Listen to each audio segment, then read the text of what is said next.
we are going to be talking about a real good Dynamite today, and it feels good. It feels good to be able to crack open the recording machine and press record and start talking, start pumping out thoughts and impressions on an episode of AEW Dynamite, which was very, very good. A tremendous episode, one that was chock full of stuff. You want your Dynamites to have stuff happening in there? Well, here you go. This is what you got. So, conversely, you're going to get an AEW Dynamite review here on the Mr. Warren Hayes Show channel that is also going to be chock full of great stuff. Isn't that just, it's crazy how that goes. You know, like if on one end, Dynamite, you know, poops out a great episode, well then my stuff then benefits. Just like when it's the opposite, it's like my stuff suffers, right? And it feels good because okay, it's June 20th, by the way. We're recording this as we usual on the day after. Hello and welcome. I'm Warren Hayes, if you don't know already. If you're watching this on YouTube, like and subscribe. And if you're watching this on or listening to this on Apple Podcasts or Spotify, 5-star review would be tremendous as well. Now, yeah, okay. So if this was a really good show, like this was a tremendous episode of Dynamite, if only because of all the stuff that was happening, all the things that were being set up, not just for Forbidden Door, but for Collision, but for next week. This is one of these Dynamites where you love because most everything clicks. And the stuff that doesn't click, you know, the stuff that didn't click is overpowered by everything else that just made you feel good about the show, right? Yeah, and you know, the wrestling is good. On top of that, you know, I'd say there was one great match on the show. Everything else was very good. You know, most everything else. You know, it's just it's a great mishmash of things that do make Dynamite really, really, really, really special. The kind of Dynamites that we really enjoy. Like we had talked about this here and on the Mr. Warren Hayes Show podcast as well, which you should listen to if you don't. But we had talked about it, how Tony Khan's booking felt slapdash, where there was a time where he would book everything a week out, right? We remember the jokes, and I think it's Brian Alvarez who pointed it out a couple of weeks ago, where it was like, you remember when Excalibur would just rattle off like 11 matches? You know, I might be exaggerating, but a whole bunch of matches happening on the next week's Dynamite, right? And everyone, you know, it had become a meme, it had become a joke. It had been a while since we had seen anything on that level where you would actually have some planning ahead of time. You'd have matches being announced outside of, you know, your Rampage tapings, which you're doing later on in the evening. So of course, you know what's happening there. Or maybe one, you know, now, look, we've got lots of stuff set up for Collision this weekend. We have stuff for next week's Dynamite, and not just like small little sprinklings of things, like actual meat on the bone of next week's Dynamite. Listen, this is what was set up. This is what was set up tonight, last night when on this Dynamite. This is what was set up. We had Danielson versus Shingo that was announced in the Owen at Forbidden Door. Hechicero versus MJF at Forbidden Door. Then you had Private Party versus Commander and Metalik at Rampage this week. You've got Willow Nightingale on top of that versus Serena Deeb for the Owen quarterfinals. Lio Rush and Action Andretti in a TNT title ladder match qualifier, which is all these things just announced, ready. And then we continue on to Collision, where Ospreay's going to defend against Brian Cage. That was all set up on Dynamite last night. Okada versus Ultimo Guerrero. That's coming out of fucking left field, but you got to be excited about that. Well, that's tremendous. We're going full circle here, baby. Samoa Joe, Hook, Katsuyori Shibata versus the Premier Athletes. Again, set up on Dynamite. Private Party versus Big Bill and Chris Jericho versus Big Bill and Chris Jericho. Again, set up on Dynamite. And then for next week's Dynamite, this is just for Collision. Then next week on Dynamite, Swerve and Ospreay versus the Gates of Agony. Again, something that has been set up over the past few weeks, and Swerve has the history with the guys and so on and so forth. Tony Storm, Mariah May, and Mina Shirakawa versus the Outcasts. Again, set up on Dynamite. And Jay White versus Ray Phoenix in the Owen, which was announced. We got the brackets for the Owen, but that's a whole other.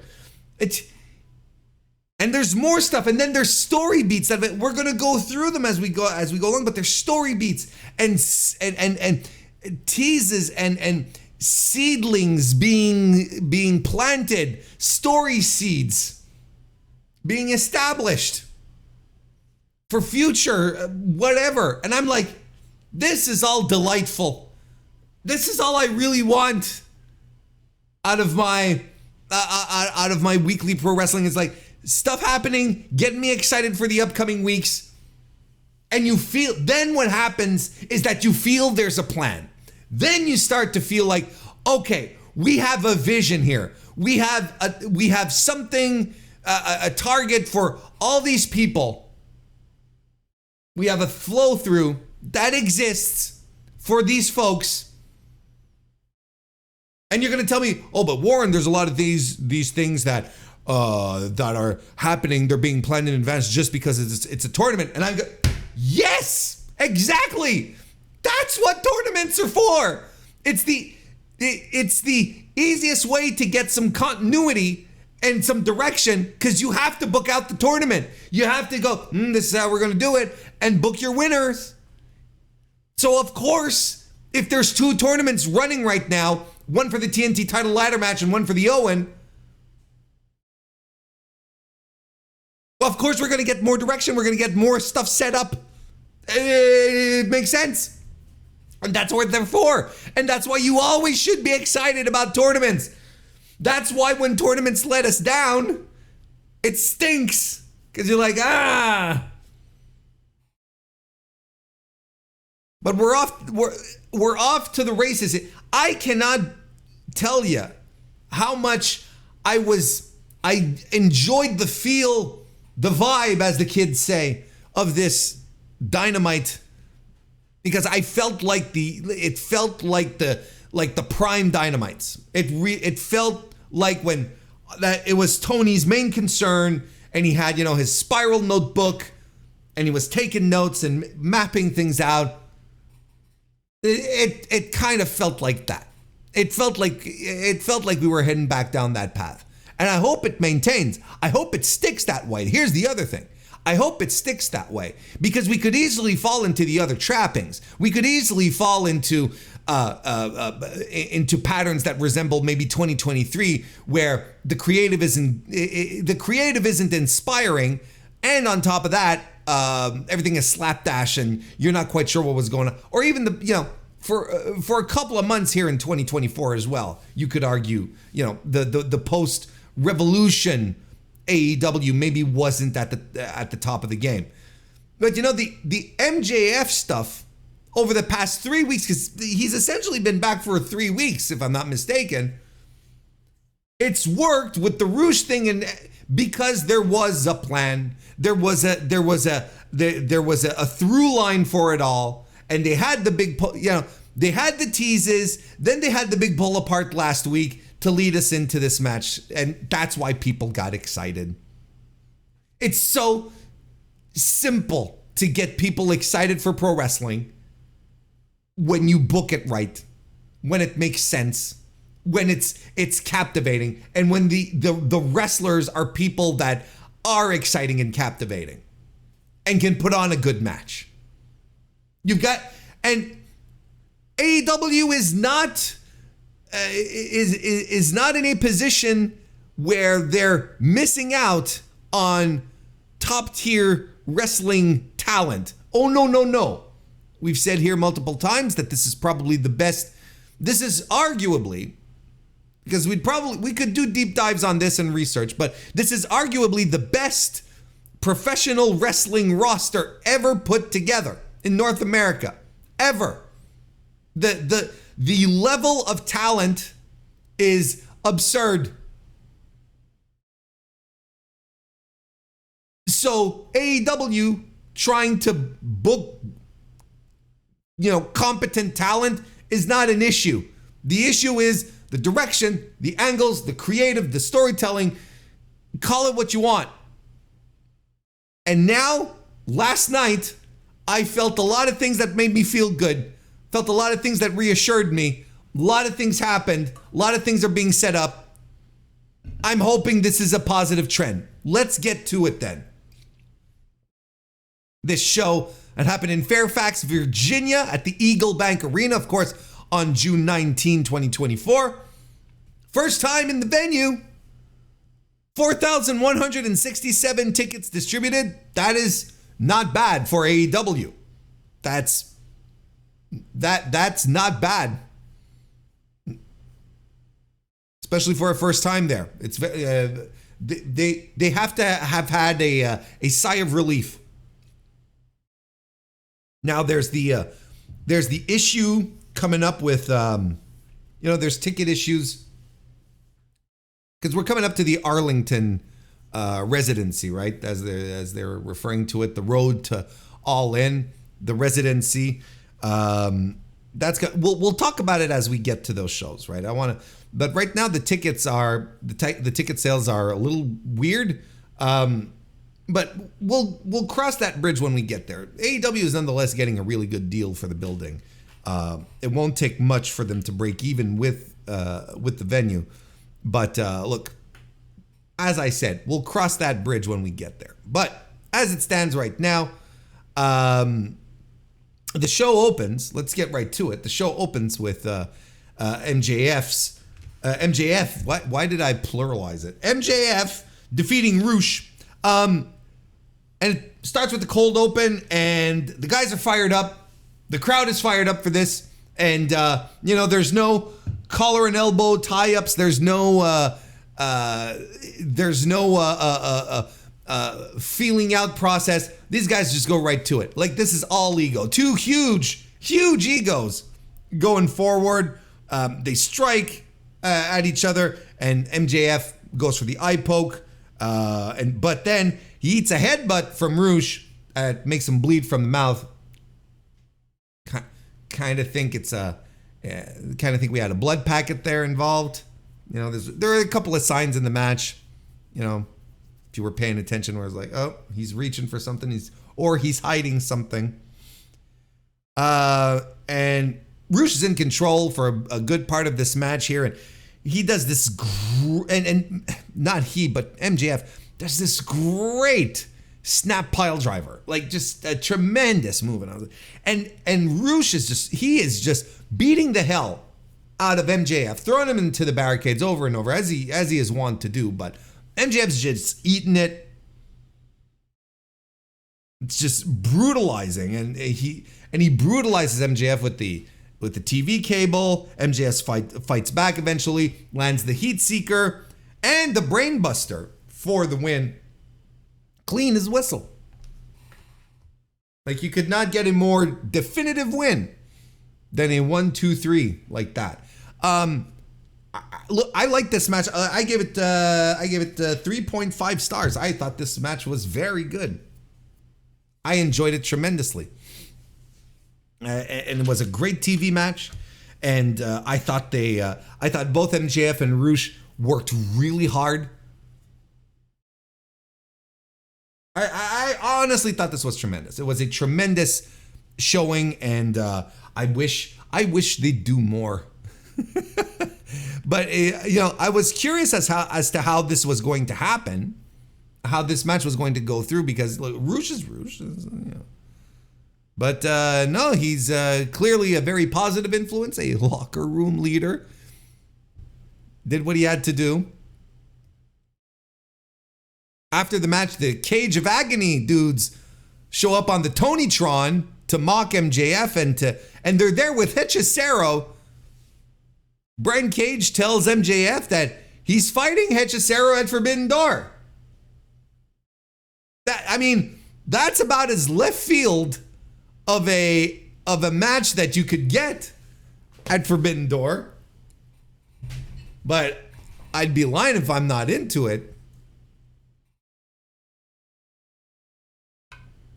You know what Max has done, or is going to be doing, I believe, is he's going to, I think the next few months are going to be about him distancing himself from 2023, from his 2023 specifically.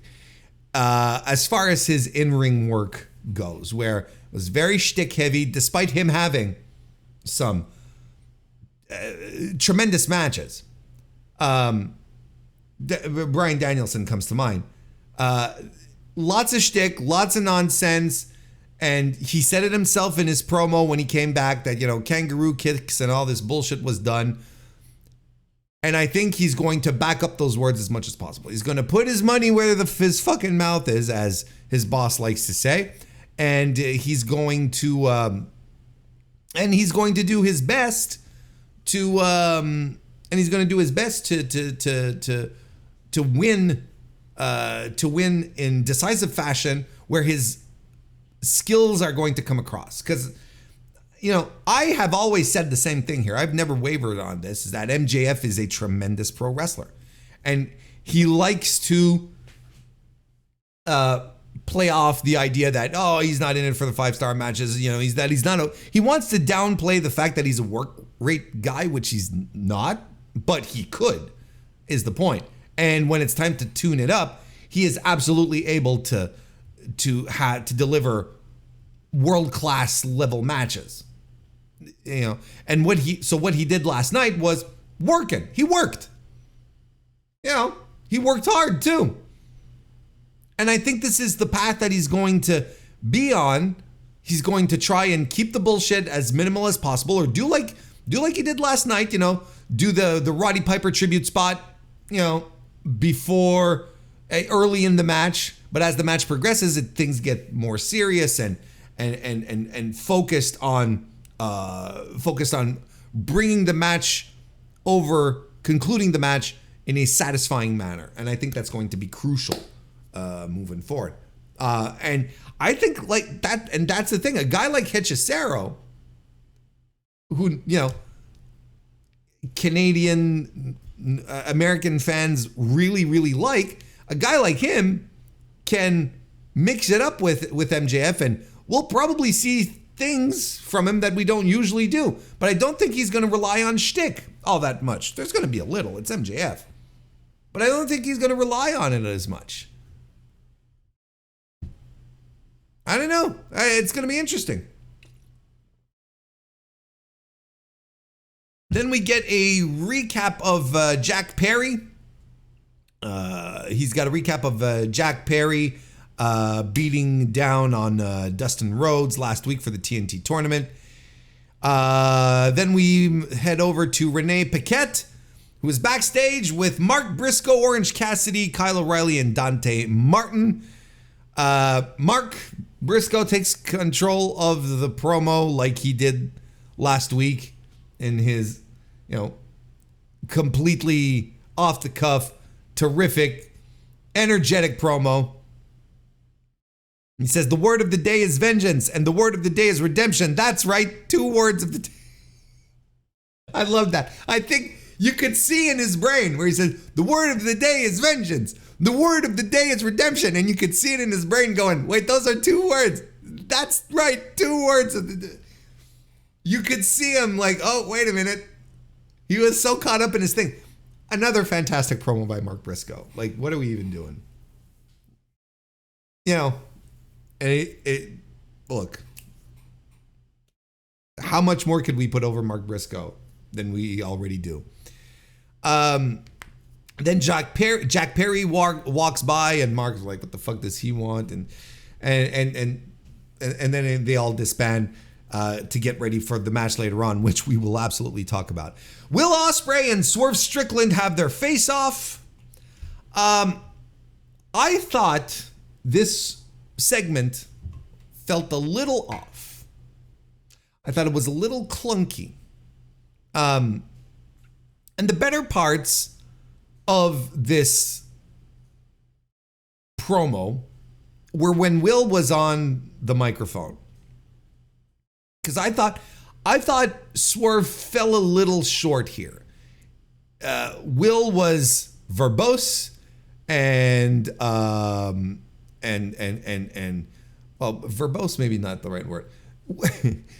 Will was expressive, clear, passionate, got his point across, and he's just extremely good at this. Like, he's just naturally, frustratingly good at this. He even had the will of the line of the night, talking about how he and Swerve took different career paths. And he says to Swerve, and while you had a hit row, I had a hit list of people I wanted to take down. And I thought, wow, that's tremendous. Swerve then mentions his son in this, and Will gets flustered. And he asks him, please don't make this personal, kind of thing. And as he's leaving the ring, Swerve mentions, he says, give my regards to Alex Windsor, and Harry.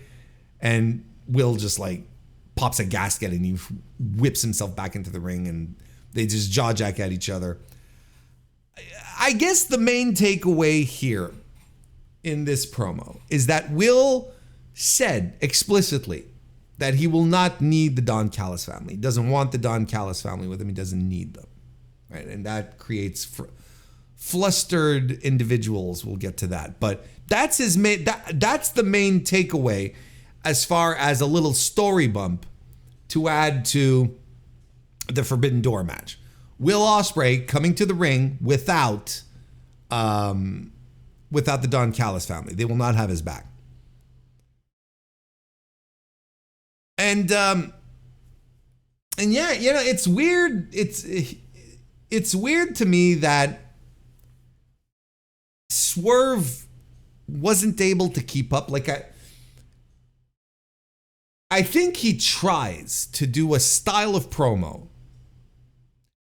I think he tries to do the same kind of, not the same kind, but he tries to do a style of promo that maybe isn't suited for him.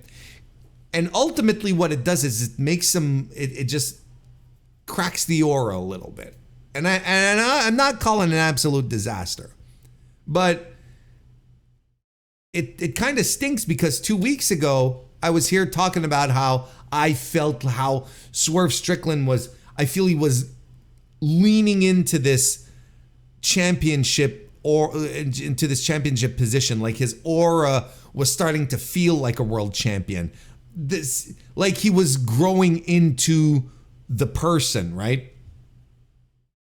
And I thought that was, I thought finally I could see, oh, we're on the right path here. And this was, I don't want to say that this is, it's a complete 180, a U-turn, and we're going back down the road. We're tumbling back down the hill or whatever. But it did feel like a little bit of a step back. It wasn't Swerve's biggest moments. He was outshined by Will here. I don't know, like there's a certain footing I think he needs to find in his promos so that he can do his own thing and he doesn't have to keep up with Will, who motor mouths and, dries up the intensity. And I don't feel like he uses it to feed himself either. These are very Actors Workshop notes that I have, but a lot of people will say, acting is reacting. Someone does something and then you bounce off of that, and it feeds you. You bounce off of that to add more to the scene of what's going on, right? And I think Swerve needs to tap into that. He needs, when Will is there and he's fired up as he usually is, he needs to use that. Like when they were staring at each other angrily, when Will started to say, "Don't talk about my kid," then it's like, Swerve's face got real intense. I'm like, okay, I can feel this. This is intense. It's legit. I get it. It's good. But before, it's like he wants to be a little too cutesy, or I don't know what he wants to do. He hasn't found his footing with his promos quite yet. He's not terrible, but I mean, like on the top tier, as a top guy, I think there's still a little work to do. And then we cut backstage, and the Don Callis family is watching all of this on a TV screen, and Trent Barretta's pissed off, and Don Callis goes, "Tranquilo, I got this." And they all walk away, and Kyle Fletcher is left behind, and he's almost disappointed, right? So I like all of this. I like all of this because it's all established. Look, it's a continuation of this story, which they really do have to wrap up. Will and the Don Callis family, it feels, it doesn't feel right. It doesn't feel good. But all of this here, setting some seeds, sowing some seeds, planting some ideas here. Maybe Trent is going to want to do something about it. Kyle looking disappointed and feeling a little disgruntled maybe makes sense because he's Will's boy. They're friends. I guess they call each other mates. But yeah, so it makes sense that the last person you see is Kyle Fletcher, and he's like, why did this have to happen? Now he sort of feels like he has to choose, right? This is what we can deduce. Now it's like, I'm in a position where I have to choose between the Don Callis family and one of my mates. And I think that's a compelling story to tell. I think that, and just by doing a little thing, just peppering in it like that, you got yourself the seed for a story. They might never follow up on it, or they might follow up on it in a year, whatever. But it's there.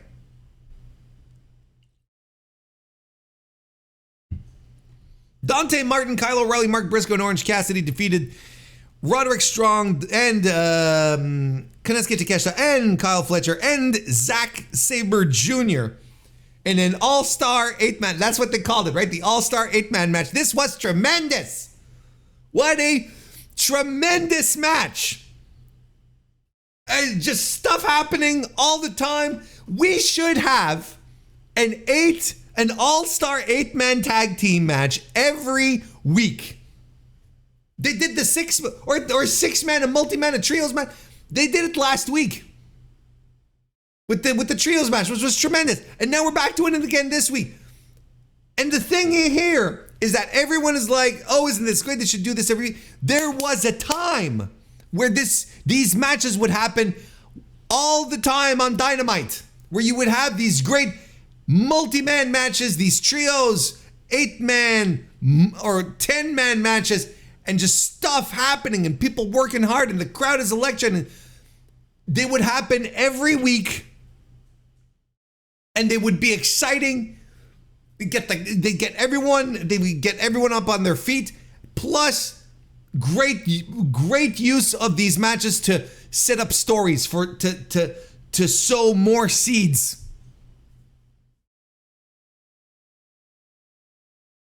We planted a bunch of stories in here as well. Mark Briscoe and Takeshita, they're in the ladder match. Don't forget, he being Mark Briscoe, he was pinned by Kyle Fletcher last week as well. So we got all this stuff with the Don Callis family. Like, Mark Briscoe right now and the Don Callis family, they're button heads. Strong and O'Reilly still have their issues. Clearly, Jack Perry at the end of the match, takes out Dante Martin. They're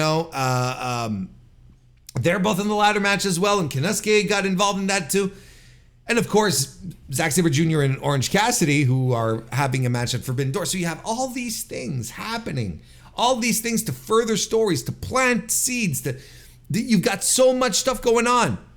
When I say we, I mean me, but also others. So I guess it is we. We talk a lot about how AEW needs to differentiate itself from WWE. Don't try to do WWE stuff on your show. It'll just come off as dollar store, the cheap version, the Wish version. Like, why would you get WWE stuff on Dynamite if you can watch WWE, right? So the more AEW does things to differentiate itself from WWE, the best version of Dynamite of AEW that will be. Well, this is one of the ways that they can absolutely 100% differentiate themselves by doing these multi-man matches, by doing all-star 8-mans and the trios and so on and so forth, and having those every week, because these matches are cool, because everyone works hard, and these are matches that WWE can't do. They can't put on cool matches like this. They can't. And then people will understand, will eventually get that the storytelling you're trying to do with these multi-man matches, which is very similar to Road to shows in Japan, multi-man matches on the undercards in Japan, they all serve to propel a story which will end in a singles match down the road at a big show, as opposed to as just a Road to show. People will get that. They'll understand that you're telling these stories this way. You can tell stories this way, especially when it comes to the mid card. Look how much ground we've covered here. And on the same, and look, here's another thing. Konosuke Takeshita and Roderick Strong got into a shoving match. Again, just something happening, but that you can come back to. I'm telling you, I'm feeling it. This is good. And this match was great. I gave it 4 stars. What a tremendous blast. Absolutely fun. Mercedes Moné cut a promo. Mercedes Moné cuts promos at Stephanie Vicaire. For their match at Forbidden Door. It would appear as though Mercedes Moné is going to be in Arena Mexico this Friday at the CMLL show. I don't know if she's wrestling, but there's a strong feeling that she might be there. Then after that, we see Roosh backstage, and he's mad and he's thumping the wall because of his loss to MJF. But then Don Callis shows up, and he says something to him in the most rehearsed Spanish I ever heard. I don't know, but I do not speak Spanish. Here's the thing. I do not speak Spanish, so I don't know what Don Callis said. But I've heard enough Spanish to know that whatever he did say was stilted and not natural. It was absolutely rehearsed and probably over-rehearsed to get it right. So he's, likely offering him up a spot on the Don Callis family. I don't know why. They're a bunch of losers. When has the Don Callis family been on a hot streak? And people tell me, it's like the Heenan family. Yeah, but it's 2024, and I think our minds and tastes and our analysis of pro wrestling has more finesse than it did back in 1989. I'd say. So I'm looking at a stable. Don Callis, keeps saying all his guys are the shit, but his guys can't pull off the big ones. They all stink. I still think this is how Konosuke Takeshita has to weasel out of this group, where he's like, nah, man, ever since I joined you, yeah, sure, I beat Kenny Omega, but ever since I joined you, it's been downhill for me. We'll see. We had the AEW World Tag Team Title Eliminator match where the Acclaimed defeated the champions, the Young Bucks, to earn a shot at the titles. The highlight of this whole presentation was Kazuchika Okada stopping the Acclaimed's music and interrupting Max Caster's rap, which again is such a babyface move. I don't know. And he was really funny too. I know I say it every week. I say it every goddamn week. But Okada is having the time of his life in AEW. Like, he is just enjoying every second of what he's doing in this company since he's joined. Anyway, this one is on. It was a good little match. What did I give this? I gave this 3.25 stars. I have no interest in the Acclaimed being in a title picture or being involved in the blood and guts aura and all this. You know, I am absolutely on the side of the Acclaimed just going away for a bit. I am absolutely on the side of Anthony Bowens needs to be rescued from this. I say rescued. I'm sure he's enjoying the push. I just think Anthony Bowens has much more upside to this. Has much more upside, period, than this, is what I tried to say there. And tripped over my own words. Which is on brand for me, let's be real. But listen, someone won an eliminator match. Doesn't happen very often. So we're setting this up. I do hope it's not at Forbidden Door. I could do without the Acclaimed and the Bucks on Forbidden Door. But, you know, then again, I'm thinking, you know, well, let's say you do bring the Young Bucks in, right? To Forbidden Door, and you're like, let's give them a Forbidden Door match. Who are they fighting? You know, like the tag team division in New Japan is dire, like it, and as it always is. You know, it's not exciting. I guess, you know, you'd put him in there with the War Dogs would be fun. Connors and Maloney, I think they'd pull off something great. But Connors and Maloney are considered junior heavyweights. I don't know if that's a problem. You know, if that's something that perception-wise is an issue, particularly in Japan, because you know, even. It's not as if the Young Bucks are the heaviest of heavyweights, but I don't think they're considered junior wrestlers anymore. Or at least pigeonholed as junior wrestlers, if that makes sense. You know, Darby Allin is not a heavyweight. You know, but he's not pigeonholed as a junior heavyweight either. That's the point I'm trying to make.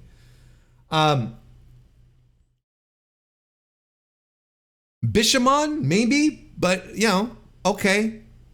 Because that's really the only, like, real long-term successful tag team. Yeah, you have Shane Haste and Mikey Nichols, which okay, you know, but I think if you want to go full New Japan experience, then you go with Bishamon then, as opposed to other goofballs. You know, I'm TJP and Francesco Akira. TJP's heavy weighting it up. You know, he's in the play-ins for the G1, and the G1 is for heavyweights only. So, and I think Catch 22 are an incredible tag team. Like ultimately, the point I'm making is that there's not many options for the Young Bucks to have like a tremendous Forbidden Door crossover tag team match with someone from New Japan. And you could put just about anyone from CMLL together and it would work, you know. And that would actually be a more fun alternative. If the Bucks fought against the Villano 3 kids, that would be tremendous. I think I just worked myself into that. That is actually something that should happen at Forbidden Door. We should actually have the Young Bucks fighting the Villano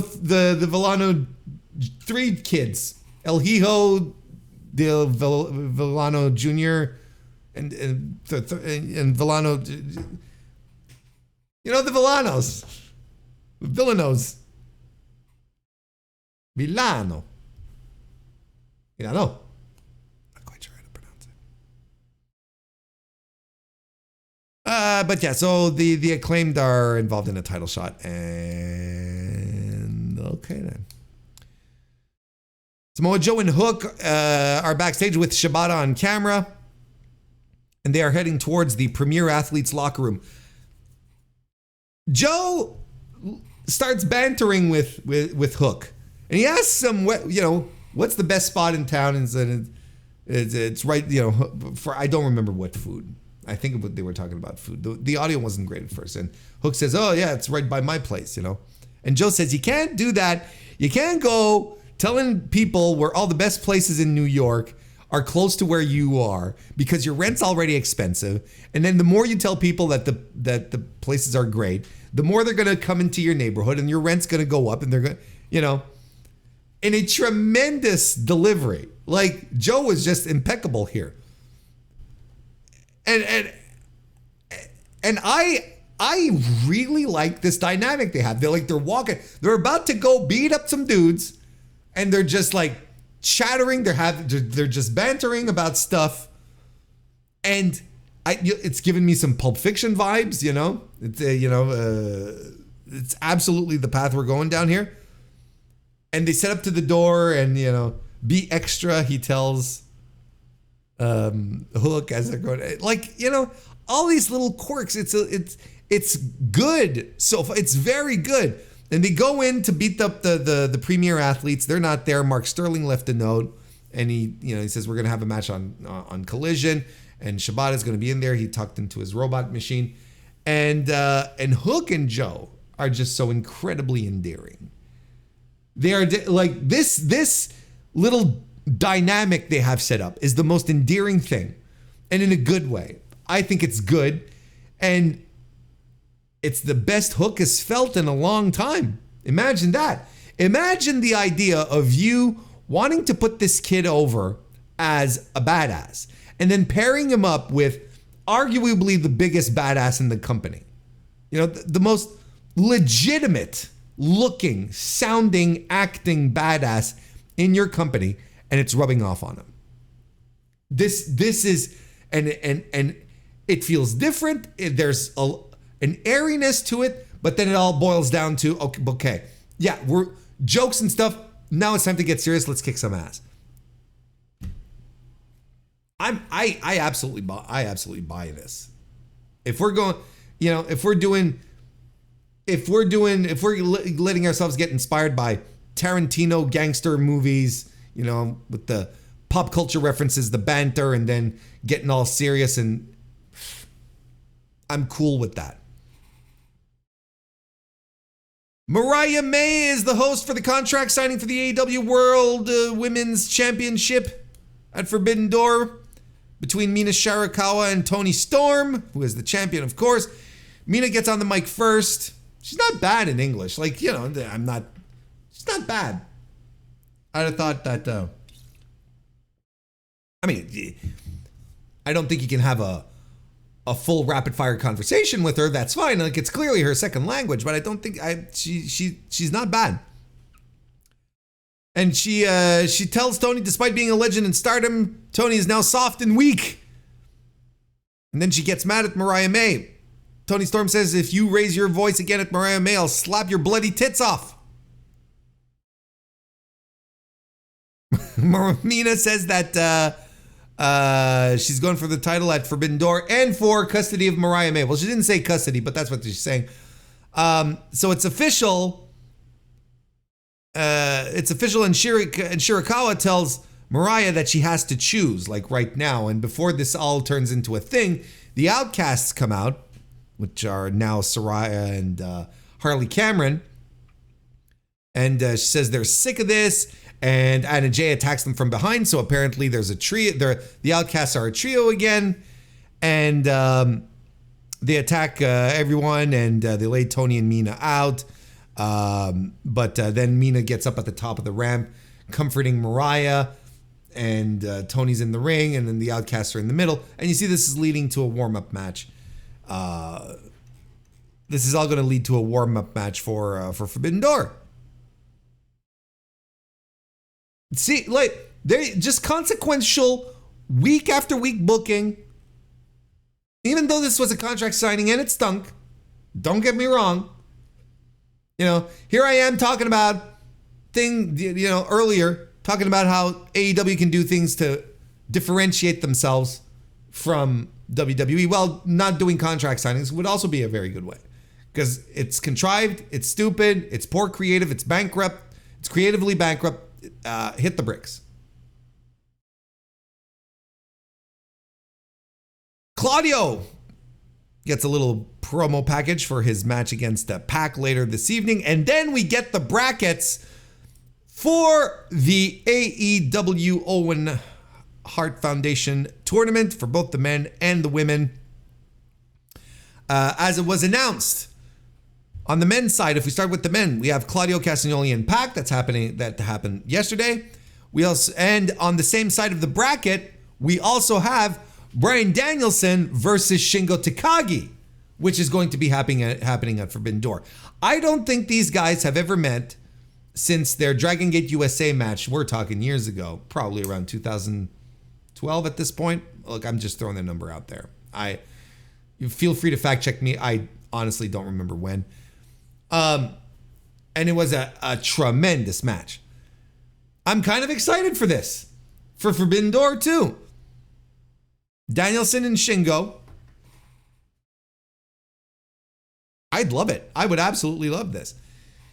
And then on the other side of the brackets, we have Rey Fenix versus Jay White, which is going to be good, of course. And Jeff Jarrett versus a wild card. Now, I've heard a lot of people going, the fuck, Jeff Jarrett, what is he doing in this tournament? There are two things. First of all, they're having a match in Memphis next week. They're having their match in Memphis, right? And that's going to be, is it next week or in two?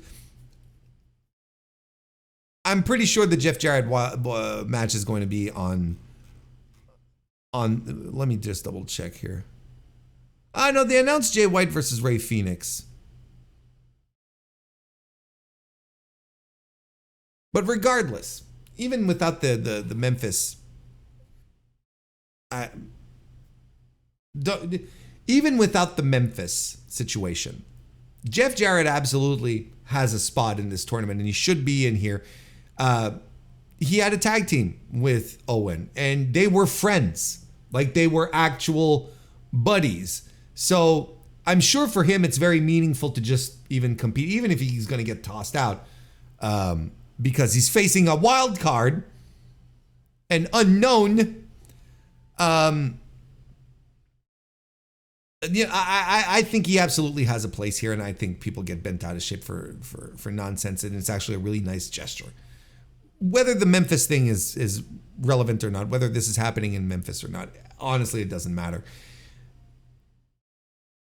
He's a friend of Owen Hart's. They were close. Sure. Allow him to just do a little something to honor his pal. I'm okay with that. Now, as for the wild card, I think, isn't the default assumption and the safest and the most logical one is Hangman Adam Page, right?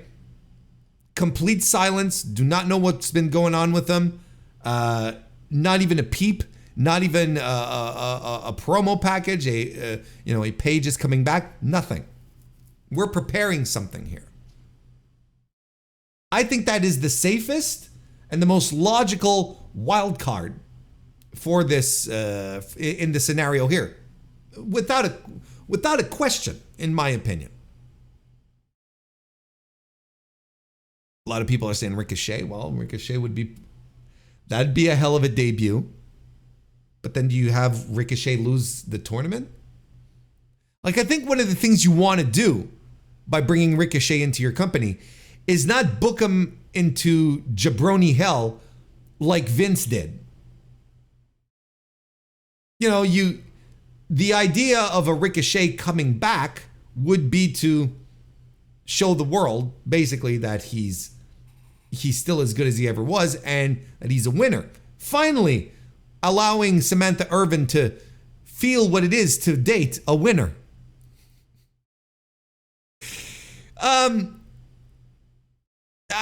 But, you could make a case for Ricochet. I don't think it fits here. I think Adam Page does. And I want you to think about this for a second.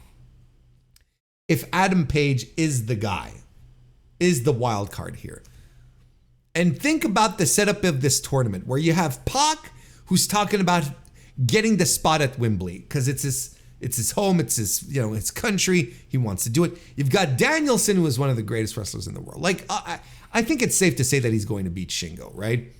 I think it's safe to say that Shingo, with the G1 looming, I know this ends like 10 days before the G1 begins, but a guy like Shingo is going to recuperate and, train and just make sure to not put his body through too much strain. I don't think he's going through this tournament up to July and then flying back to, I could be wrong.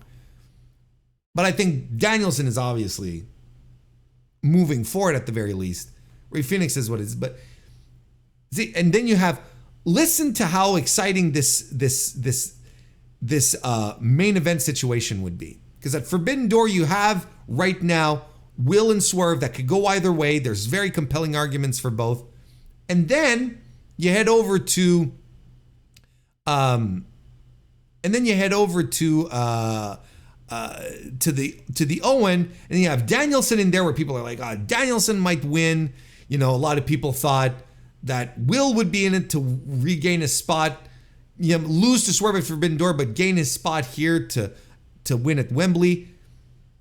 But what if it's Hangman Page? What if Hangman Page is the guy who comes out and faces Swerve at Wembley? That's a hell of a main event. You've got yourself a tremendous main event there as well.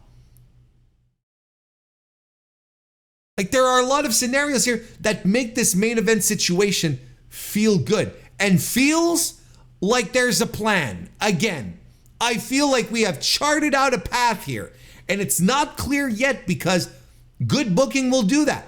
Good booking will have you questioning, will have you asking, is it going to be Will? Is it going to be Swerve? Danielson's going to win. Maybe it's the wild card.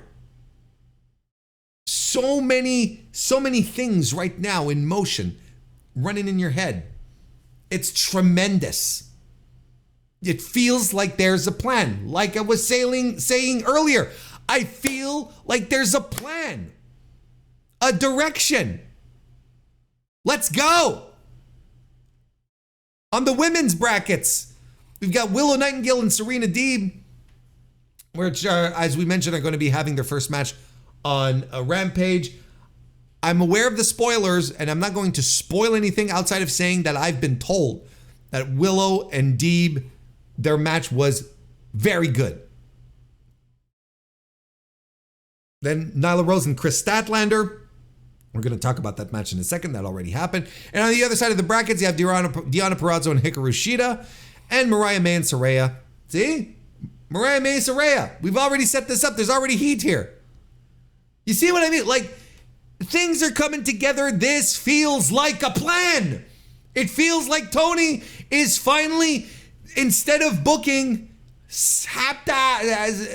haphazardly slapdash, I wanted to say haphazard and slapdash into one word, which would have been something like hap slash, which is kind of cool but doesn't make any sense. Haphazardly and slapdash, he's done booking like that. We're going to move on to some well thought out, well put together stories that have flows, that have follow-ups and follow-throughs. This all makes sense. I'm telling you, I feel it.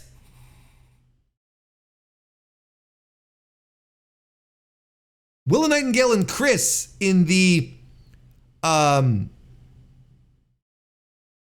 quarterfinals. In the semifinals, I should say. Let's go. That works for me.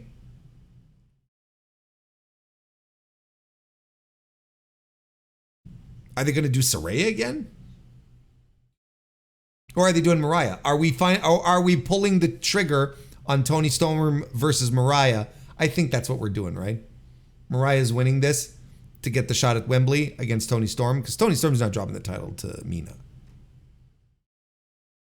Then we had Chris Statlander and Nyla Rose. Chris Statlander defeating Nyla Rose and she advances in the Owen Hart Foundation 2024's tournament. After the match, which was a good little match, and you know what? This crowd was excited to see Nyla. They were chanting her name, and I think there should be more Nyla Rose on AEW. Quite frankly, I think she is a very entertaining personality. I don't know why Nyla has never been used on AEW television like Twitter Nyla, who is hilarious and witty and funny. Hilarious and funny is the same thing. Charming, engaging. I don't know why she's not used more like that on AEW TV. She'd get over like nuts. Maybe that's the point.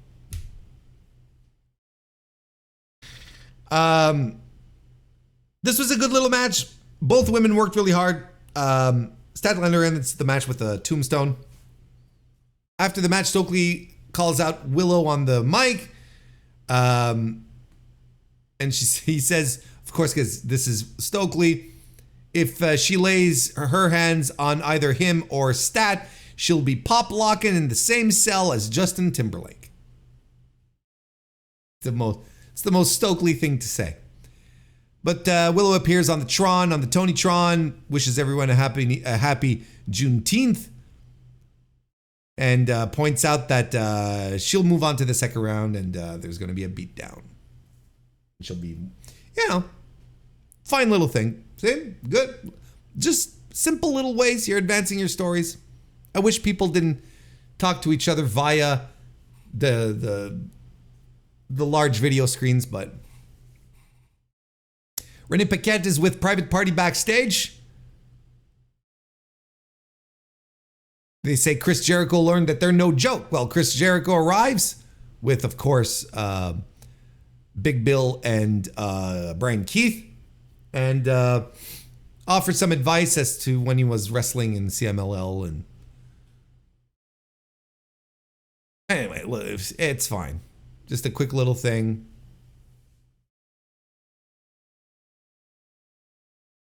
Daniel Garcia got a squash match against Red Titus. Good little squash match. I'm pro squash matches. And we're continuing to build up Dan Garcia here. After the match, he gets attacked by the Cage of Agony and Hechicero. God, these guys were busy. And Daddy Magic was doing commentary also. Caught some strays here. MJF makes the save. But he gets overwhelmed. Too many guys. Hechicero locks him into an armbar. He's going all Yahweh on an MJF. Then Will Ospreay makes the save. So he cleans house. MJF and Ospreay have a little stare down. You're like, oh, there you go. There's a little something here again. Then Ospreay helps Garcia back up to his feet. He shows off the international title. Garcia's like, I can taste this.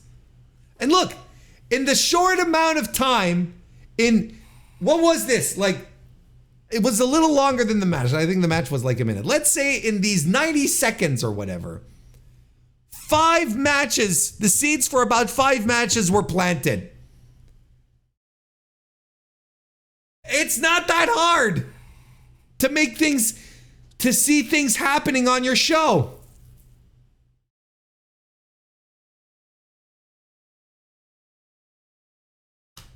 Back from commercial, Brian Cage tries to go after Will Ospreay, who's backstage. And they end up making a match for Collision. There you go. See? And you know what? I am oddly excited at the thought of Will Ospreay versus Brian Cage. I think it's going to be tremendous. Mark my words. And then we went to the main event where Pac defeated Claudio Castagnoli to advance in the Owen Hart Foundation 2024 tournament.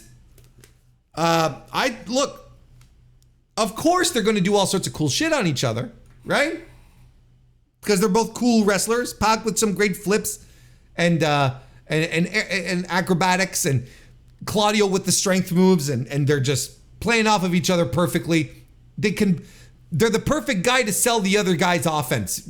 You know what I mean? Just match made in heaven. We've seen this match, but it's still exciting. And they're in and out of pinning combinations at the end until Pac gets the win via crucifix. And Pac moves forward. And post-match, interesting, Claudio is upset, and Danielson's on commentary during this, and he's trying to calm down. It's fine, it happens. But Claudio's upset and he walks away, and we've been seeing Claudio not being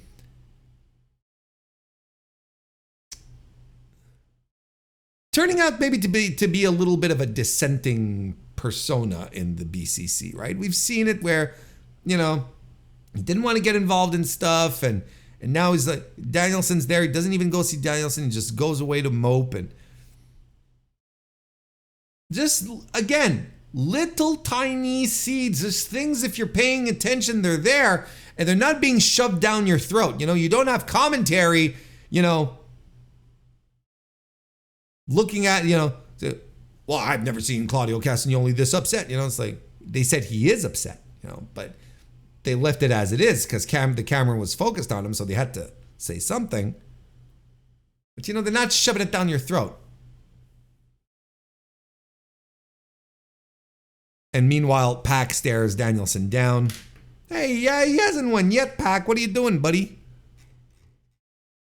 And then we run down the shows, the matches, and you're like, this is starting to feel like AEW again. This is starting to feel like the great Dynamites, the great eras of AEW, the great stretches. This is it.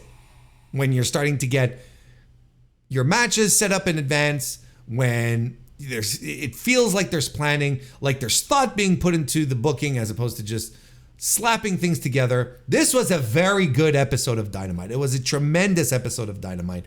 I would absolutely recommend you watch the 8-man all-star tag team match, which I thought was tremendous. Just a blast. And if you're in for a nice, cool 2 hours of pro wrestling that will just slide on by, good little wrestling, you can't go wrong with Dynamite this week. You just can't. Stuff happening. It's good. Makes you want to tune in next week. And honestly, that's what you're supposed to do.